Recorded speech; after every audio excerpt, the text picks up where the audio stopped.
Okay, hi y'all.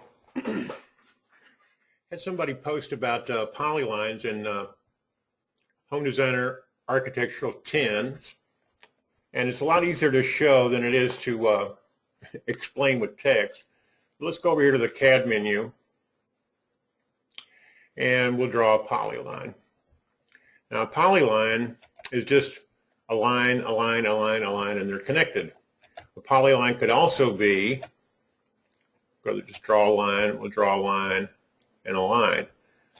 Now that's a polyline also. Polyline is just science talk for more than one line.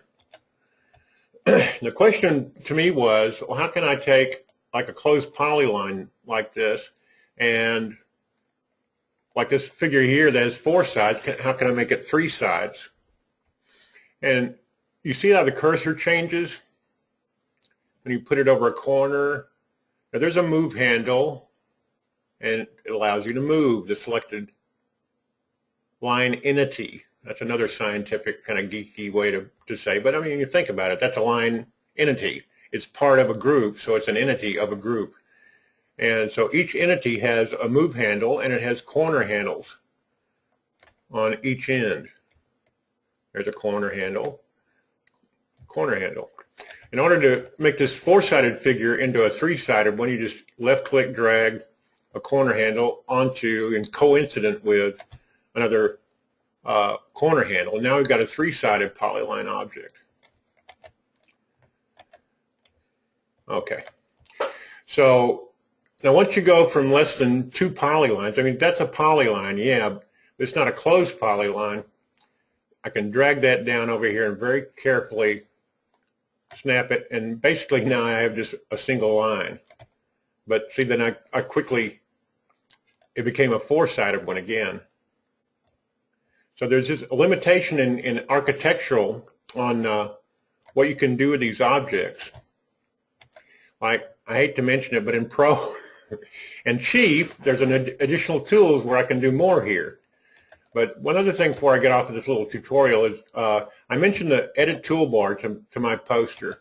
And the edit toolbar is the one that pops up every time you select something. I just clicked on that, and that popped into view. I hit the space bar, it disappears.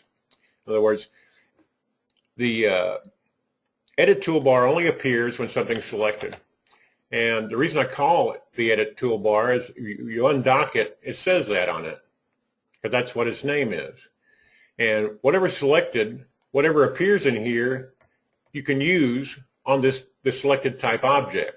Like I can center it, I can parallel it, I can accurately move it, I can delete it, and I can break the line. Let's look at break line.